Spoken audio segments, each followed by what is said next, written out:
Mais soyez bénis. Nous revenons encore dans cette émission à l'ère du salut. Vous savez, j'aimerais que nous puissions, avant de commencer cette émission, retenir trois choses très importantes. Dieu ne crée personne pour la souffrance. Mettez ça en tête. Dieu ne crée personne pour la souffrance. On peut passer par la souffrance, mais la souffrance ne peut pas s'installer dans nos vies. Ça, retenez. Quand Dieu amène la souffrance dans la vie de quelqu'un, c'est en vue de quelque chose. Ça, retenez. Deuxième réalité, deuxième chose que vous devez savoir, l'Éternel est tellement bon. Dieu est bon.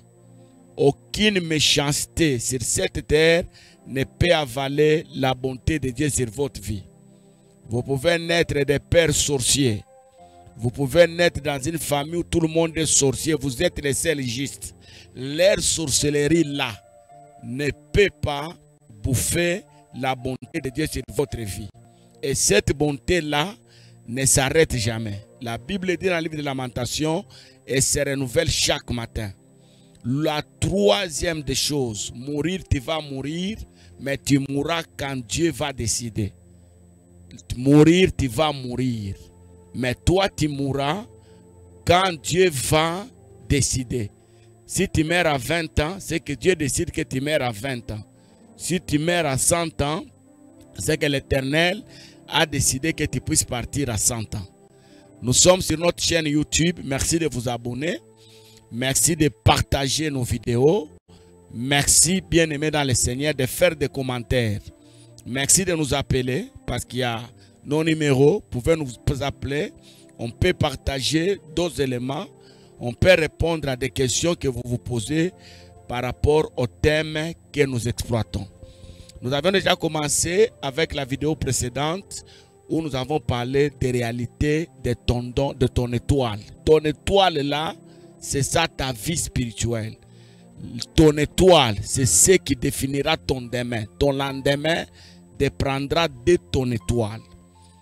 On a beaucoup parlé de ça dans notre introduction. Mais aujourd'hui, pour que nous puissions comprendre ce thème, j'aimerais que nous puissions parler des saisons spirituelles. Nous lisons le texte, Ecclésiaste, chapitre 3, le verset 3. Je lis la parole. Il y a un temps pour tuer, il y a un temps pour guérir, il y a un temps pour abattre, il y a un temps pour bâtir. La vie chrétienne, bien aimée dans le Seigneur, c'est la vie des saisons. Retenez ça. Tout le monde passe par des saisons. Et quand vous comprendrez la notion de saison, vous allez bien gérer votre vie. Vous n'allez pas accepter n'importe quoi autour de vous. Vous n'allez pas vous laisser conduire ou attirer par tout vent. Ok? Chaque homme, même moi qui prêche, je passe par des saisons. Toi qui m'écoutes, tu passes par des saisons. Mais le problème, il faut connaître, je suis en train de traverser quelle saison. C'est ça le problème. Parce que si tu ne sais pas quelle saison tu traverses, tu risques d'accuser les hommes et Dieu pour rien. Que l'Éternel soit béni. Et en tant que chrétien, j'aimerais que nous puissions comprendre que nous traversons 4 saisons. Dans cette émission, je vais parler de 2 saisons. Dans la vidéo qui va suivre, je vais parler de 2 autres saisons. Je ne serai pas très long, je serai très bref. Ce sont des grands enseignements qui peuvent me prendre des conférences, mais je voulais te donner ce qui est essentiel pour que tu puisses comprendre pourquoi je te parle de ton étoile. La Bible dit il y a un temps pour chaque chose. Il y a un temps pour naître, il y a un temps pour mourir. Parfois, nous avons l'impression, nous les grandes personnes, quand nous regardons les petits qui sont nés après nous, même quand nous regardons des bébés, nous avons l'impression que nous, on n'était pas nés. On pense qu'on est devenu, on est arrivé dans le monde tel qu'on est. Non. Nous étions aussi dans les ventres de nos mères. Nous nous sommes développés. Aujourd'hui, nous sommes devenus des grandes personnes. Vous savez, même les gens qui ont des moyens aujourd'hui, ils ne sont pas nés dans la bourgeoisie. Il y en a qui sont nés dans des familles où il y avait déjà beaucoup de moyens. Mais pour maintenir ce qu'ils ont là, ces gens-là ont travaillé. Mais il y en a aussi qui sont venus dans les Nils, hein, dans les vides là, dans la brousse comme David. Hein? Il gardait le bétail de son père en brousse, les troupeaux. Dieu est allé les récupérer là-bas. Il a commencé sa vie dans le néant et Dieu l'a élevé. Mais il y a aussi d'autres personnes qui ont arrivé à la vie avec l'abondance. Il est né avec l'abondance. Hein? Il a été conçu dans l'abondance. Il est né dans l'abondance. Alors, je commence avec les saisons spirituelles. Un jour, Joseph est en prison. Vous connaissez l'histoire. Il voit les gens avec qui il était arrêté. Il voit un songe. On donne à David et David interprète. Il dit voilà, dans quelques temps tu seras libéré, l'autre sera pendu. Et toi qui seras libéré, tu seras récupéré chez le roi et tu vas travailler. Mais quand tu seras là-bas, souviens-toi de moi. La Bible dit que quand le Messie arrive chez le roi, il oublie David. Mais comme Dieu c'est le Dieu des saisons, il permet, ce n'est pas David, c'est Joseph, Dieu permet que le roi voit un songe. Amen. J'aimerais que tu m'écoutes très bien. Quand vous vivez dans un milieu où les gens ne vous supportent pas, mais vous êtes un choix de Dieu, Dieu crée des circonstances pour que les gens comprennent que vous êtes important. Pour que les gens comprennent que vous êtes utile. Il arrivera un temps que les gens qui vous chassent, qui vous repoussent aujourd'hui, et même ces gens-là vous cherchent. Lisez l'histoire de Jephthé. Vous allez comprendre que ce n'est pas la manière dont je suis né qui définit ma vie sur cette terre. Ce n'est pas ça. Hein? Ce n'est pas ça. Je peux naître d'une prostituée, mais à cause de l'alliance, alléluia, à cause de l'alliance, Dieu me rend utile sur cette terre. Écoutez, les gens sur qui Joseph a parlé en prison, l'un est mort, mais les vivants oublient Joseph. Le Dieu des circonstances, il amène un son dans la maison de Pharaon. Pharaon voit encore les songes. Pharaon est troublé. Il appelle les chansons pour interpréter. Il menace les travailleurs de la maison. Si vous n'interprétez pas mon songe, vous ne me donnez pas l'exactitude de mon rêve, je vais vous tuer. C'est alors que celui qui était en prison avec Joseph, il se souvient de Joseph. Il dit, je connais quelqu'un qui a un esprit supérieur. S'il vient au roi, celui-là va interpréter et va te dire ce que signifie ton rêve. Le roi appelle Joseph. J'aimerais dire à quelqu'un, on te cherchera là où on t'a enterré. De la même manière que Jésus est venu chercher Lazare au cimetière pour le réveiller au milieu des morts, Dieu te réveillera aussi. Il viendra te chercher dans la situation dans laquelle tu te retrouves maintenant. Et quand Joseph arrive chez le roi, bien aimé dans le Seigneur, Joseph donne les rêves. Avant qu'on lui donne ça, lui dit, voilà, le roi, oh roi, vis éternellement, voilà ce que tu as vu. Tu as vu des fois ceci et cela. Cela signifie. Et le roi demande à Joseph, que devons-nous faire?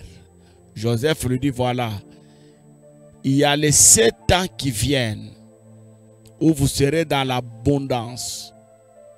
Mais les 7 ans après, vous serez dans la galère. Vous allez connaître une crise que le pays n'a jamais connue. Mais il y a moyen de résoudre les problèmes. Bien aimé dans le Seigneur, dans la vie, il faut marcher avec les gens qui maîtrisent la vision. Les gens qui maîtrisent les signes des temps. Si vous marchez avec les gens, j'ai toujours dit, même les gens qui dirigent le monde, qui dirigent les nations, les gens qui dirigent les églises, bien aimé dans le Seigneur. Quelqu'un m'a posé une question, est-ce qu'un pasteur peut avoir un conseiller? Oui, il peut avoir un conseiller. Il peut avoir un conseil. Dans le monde, nous avons besoin de conseils. La Bible dit, faute de conseils, les assemblées, les projets échouent. Donc les conseillers sont importants. Bien-aimés dans le Seigneur, le roi reçoit les conseils de David. Ouvrez les dépôts, emmagasiner les récoltes. Remplissez, remplissez, remplissez. Pendant les temps d'abondance, remplissez. Parce qu'après l'abondance, il y aura la galère. Et quand la misère va arriver, vous allez libérer les dépôts.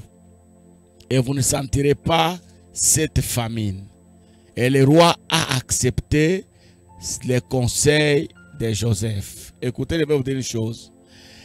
La première saison dans la vie de quelqu'un, c'est la saison de l'abondance. Beaucoup de gens qui prient aujourd'hui, Dieu les avait déjà bénis.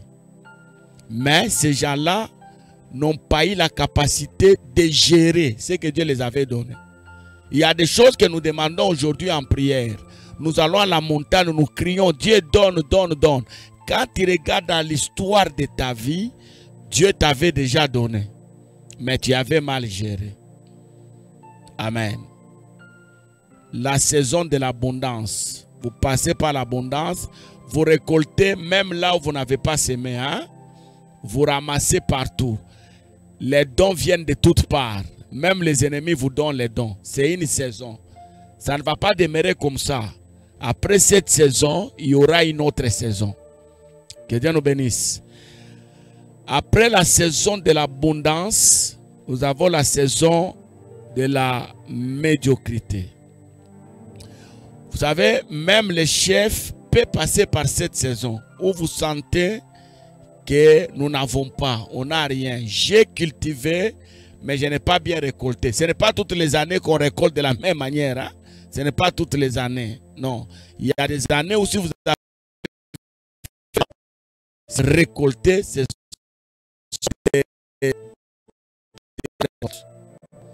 mais il y a des saisons, vous avez semé, vous avez cultivé, mais quand vous voulez semer, vous sentez que rien ne marche. Que Dieu soit loué. Première saison, c'est la saison de l'abondance. Quand Dieu vous donne, apprenez à gérer. Quand Dieu vous donne beaucoup, apprenez à gérer. Même l'église, quand l'église passe par les réveils, gérons les réveils. Moi, je connais des hommes de Dieu, même dans ma ville ici, qui ont fait un nom. Pendant que nous, on était encore des petits, on parlait encore de ces gens-là. Quand on a commencé le ministère, personne ne pouvait s'approcher de ces gens-là. Mais quand vous les regardez aujourd'hui, ces mêmes gens que Dieu avait élevés, ils passent dans des églises demander la chair. Parce qu'ils n'ont pas si géré les réveils. Alors toi qui traverses le temps de l'abondance, apprends à gérer. Parce qu'après l'abondance, il y a la disette qui va venir. Que Dieu te bénisse. N'oublie pas d'aimer la vidéo. N'oublie pas de commenter la vidéo. N'oublie pas de t'abonner. Partageons cette vidéo. Je crois que ça va aider quelqu'un. Que Dieu nous bénisse. Et à la prochaine. Ne manquez pas les sous-thèmes qui vont venir.